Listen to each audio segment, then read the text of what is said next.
viens du monde de la publicité. Donc j'ai eu une activité qui était un peu contraignante parce que bon, la réalisation publicitaire, il y avait des contraintes financières, etc. Et en parallèle, j'ai eu envie de développer une activité plus artistique. J'ai donc fréquenté des ateliers de peinture qui m'a donné envie très vite de passer à la 3e dimension.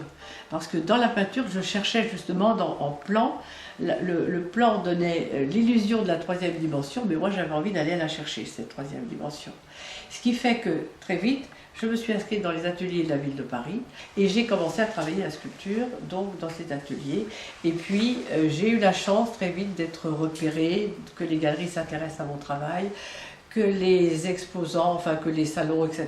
Et puis tout le parcours est parti. On ne peut pas provoquer en fait un parcours, il s'impose. Moi j'ai commencé à travailler avec des gens qui me demandaient, quand j'ai appris la sculpture, de tendre les volumes, mais j'avais envie d'aller chercher l'intérieur du squelette pour justement structurer mes sculptures. C'était la mode d'avoir des sculptures très lisses et très rondes, et j'ai continué à travailler tel que moi je pouvais le ressentir. Et ce style-là, il s'est imposé sans pour autant que je le décide. C'est la façon dont j'ai appris, dont j'ai eu envie de travailler, à même titre qu'une écriture, chacun a son écriture.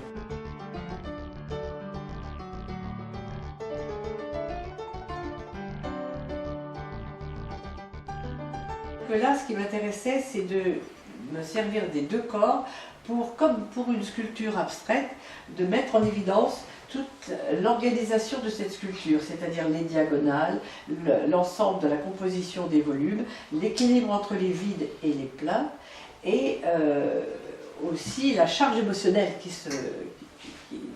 se dégage de la sculpture.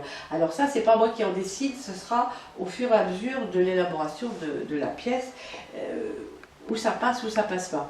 Mais voilà, et ça c'est au spectateur de décider si ça passe ou pas. Au niveau de l'aspect géométrique, c'est qu'il y a des grandes lignes, il y a des carrés, il y a des formes.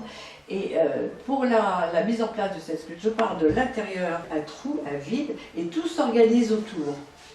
C'est-à-dire que je commence à composer mon noyau de la sculpture, c'est-à-dire un petit noyau pour la femme et pour l'homme, et à partir de là, j'apporte de la matière, et c'est l'apport des volumes qui feront qu'au fur et à mesure, la sculpture va se composer dans l'espace, tout en contrôlant les profils. J'ai des profils totalement différents. Là, j'avais cette ligne-là qui accompagnait cette courbe. Cette ligne-là, elle devait se retrouver ici. J'ai besoin d'avoir quelque chose qui, comme faisait Cézanne, la perspective doit aller vers le spectateur et non pas s'enfermer vers l'intérieur. C'est-à-dire qu'à chaque fois, il me faut dans mes lignes des saillies. Là, j'ai la ligne, une saillie. Là, j'en ai une. Là, j'en ai une.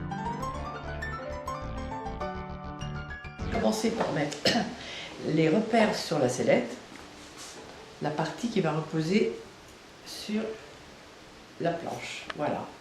Et là, j'ai commencé à monter une pièce à genoux. En fait, c'est une mise en place très sommaire au départ. Je vais faire ce qu'on appelle un noyau. Là, je vais réunir les deux gens. Voilà.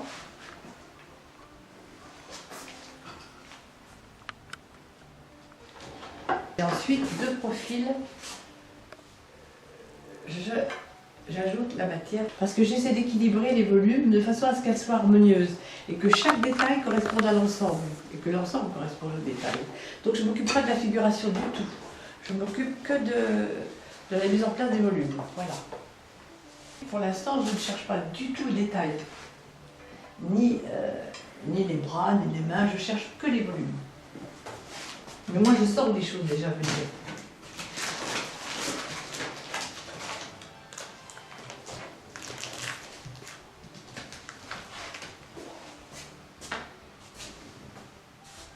Et en fait, c'est cette direction-là qui me donne envie de continuer, plutôt que de l'interrompre et de lui mettre les bras croisés.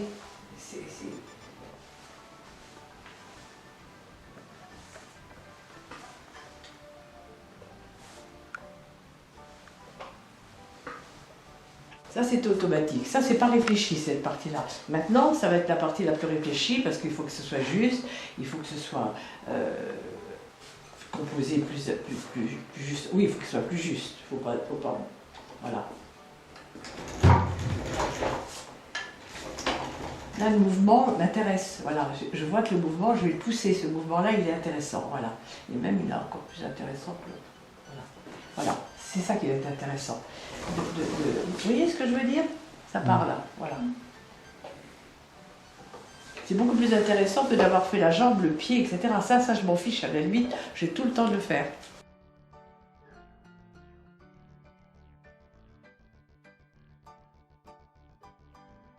Je vais retirer, pour structurer un peu plus, tout ce qui est superflu. Au niveau des volumes. Tout en cassant un peu. Voilà. Je cherche les plans. Je vais à l'essentiel.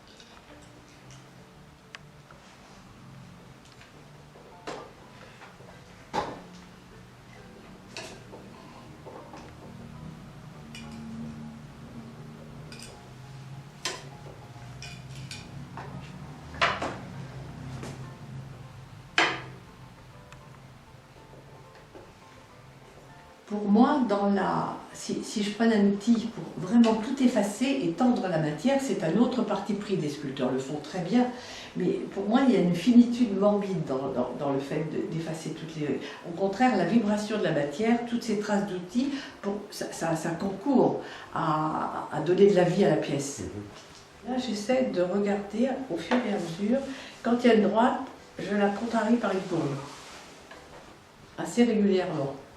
Droite, courbe, de façon à ce que ça ne soit pas raide et que le mouvement puisse continuer. Alors ce que j'essaie de faire aussi là, c'est que chaque ligne doit appeler une ligne extérieure et intérieure. Donc il faut que je regarde mes vides.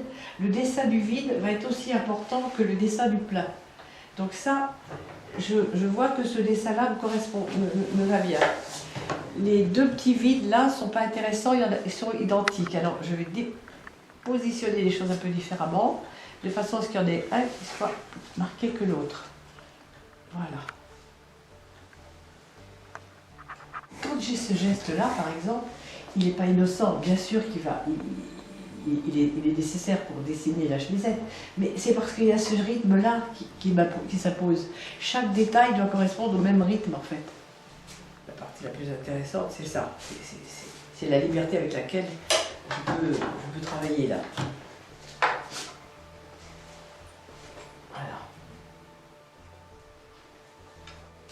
Et en faisant la chemisette, je m'aperçois qu'il y a encore des choses à faire, à remettre du volume par ailleurs. C'est toute la cohérence de la pièce qui se travaille en fait. On travaille à détail, mais on va ailleurs tout de suite. On voit ce qu'il manque là, quelque chose. Parce que les rythmes que je trouve là, j'ai envie de les retrouver dans la chevelure. Oui. Si j'ai ça, je voudrais la retrouver là. Voilà. Je laisse libre cours au côté instinctif de la sculpture. Alors, elle démarre dans une posture.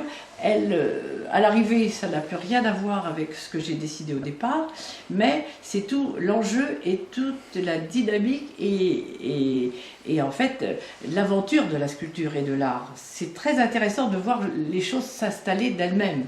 Alors, c'est une sorte de vis-à-vis, c'est-à-dire que la sculpture, elle est droite, et je la laisse aller, elle bascule, je l'accompagne, je reprends la main et je la restructure parce qu'il y a des règles qui s'imposent, mais ensuite je la laisse repartir, etc. Donc les bras, la position et la composition, c'est moi qui en décide, mais quant à la charge émotionnelle et le mouvement qu'elle prend, ça se fait à mon insu. Et je pense que c'est la partie la plus intéressante. Il y a la partie intellectuelle et la partie que l'on décide, qui elle est nécessaire, mais la partie la plus intéressante, c'est celle qu'on ne décide pas. C'est justement cette part de l'artiste qui laissera faire les choses et qui fera que la sculpture sera originale.